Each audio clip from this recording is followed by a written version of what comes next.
میری ملتان یاترا کا بنیادی مقصد اولیاء اللہ کے مزارات پہ حاضری ہے۔ وہ اولیاء اللہ جن کی وجہ سے ملتان کو اولیاء کا شہر بھی کہا جاتا ہے۔ قلعہ ملتان کے اندر 2 مشہور اولیاء کے مزارات ہیں، مزار شاہ رکن عالم اور مزار حضرت بہاؤالدین زکریا ملتانی۔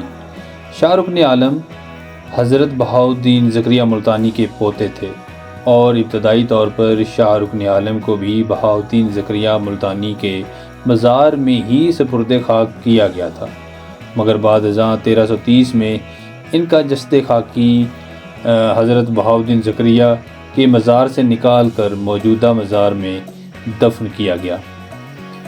شاہ رکن عالم کے مزار پر حاضری کے بعد اب میری منزل ہے بہاؤالدین زکریا رحمۃ اللہ علیہ کا مزار شریف۔ دونوں مزارات کا باہمی فاصلہ تقریباً 200 میٹر ہے۔ دونوں مزارات قلعہ ملتان کے اندر بلند چبوترے پر تعمیر کیے گئے ہیں۔ بہاؤالدین زکریا ملتانی کے مزار پر مجھے ایک عجیب سی چیز دیکھنے کو ملی، وہ ہے پیسوں سے بھرا ہوا کنواں۔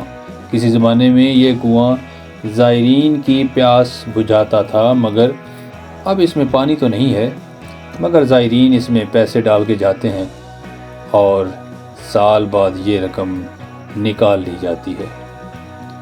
سیکیورٹی خدشات کے پیش نظر اس مزار شریف میں بھی کیمرہ اندر لے جانے کی اجازت نہیں ہے۔ 15 سال تک مختلف علاقوں میں تبلیغ اسلام کرتے ہوئے بالآخر حضرت بہاؤالدین زکریا 1222 میں ملتان تشریف لائے۔ آپ کی مسائی جمیلہ سے سہروردی سلسلہ پاک و ہند میں خوب پھلا پھولا۔ ملتان میں ہی آپ کا وصال ہوا اور اسی شہر میں آپ کا مزار پر انوار زیارت گاہ خاص و عام ہے۔ مزار بہاؤالدین زکریا ملتانی فن تعمیر کا بہترین نمونہ ہے۔ آپ کی وفات 21 دسمبر 1261 کو ہوئی۔ آپ کا مزار شریف قلعہ ملتان کے آخر میں مرجع خلائق ہے۔ مزار کی عمارت پر نقاشی کا قابل دید کام کیا گیا ہے اور سینکڑوں اشعار یاد رکھنے کے قابل ہیں۔ مزار شریف میں آپ کے ساتھ ہی آپ کی فرزند بھی مدفون ہیں۔ اس کے علاوہ چند عزیز و اقارب کی قبور بھی مزار شریف کے اندر اور احاطے میں واقع ہیں۔ سابق گورنر پنجاب مخدوم سجاد قریشی کی قبر بھی مزار شریف کے احاطے میں واقع ہے۔ مزار شریف پر ہر سال لاکھوں زائرین اپنی منتیں مرادیں پوری کروانے کے لیے حاضری دیتے ہیں۔ اس کے علاوہ بیرون ملک سے سیاح بھی دونوں مزارات پر حاضری دینے کے لیے ملتان آتے ہیں۔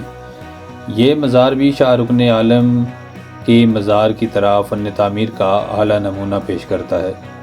مزار کا سفید رنگ کا گنبد دور سے ہی زائرین کو اپنی طرف متوجہ کر لیتا ہے۔ یہ مزار بھی شاہ رکن عالم کے مزار کی طرح 6 درجی یا 3 درجوں پر مشتمل ہے۔ مزار کے احاطے میں بڑی تعداد میں کبوتر دانہ چگتے ہوئے دیکھے جا سکتے ہیں۔ لوگ انہیں دانہ ڈالتے ہیں۔ کبوتروں کے غول جب مزار کا چکر لگاتے ہیں تو یہ منظر آنکھوں کو خیرہ کر دیتا ہے۔ مزار کے احاطے میں ایک چھوٹی مگر خوبصورت مسجد بھی موجود ہے۔ یہ مسجد بعد میں تعمیر کی گئی ہے، مگر کوشش کی گئی تھی کہ مسجد کا فن تعمیر مزار کے فن تعمیر سے میل کھائے۔ مزار کے احاطے میں ایک 4 دیواری میں نواب کیسر کی قبر ہے، جہاں لوگ چوڑیاں، تالے اور دھاگے منت کے طور پہ باندھ کر جاتے ہیں۔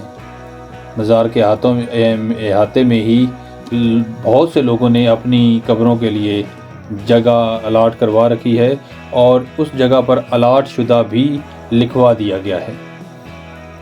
یہ مزار کم و بیش 800 سال پرانا ہے اور محکمہ اوقاف نے اس کی تعمیر یا تزئین و آرائش پر خاصی توجہ دی ہے۔ یہ مزار بھی مزار شاہ رکن عالم رحمۃ اللہ علیہ کی طرح یونیسکو کی ورلڈ ہیریٹیج لسٹ میں شامل ہے۔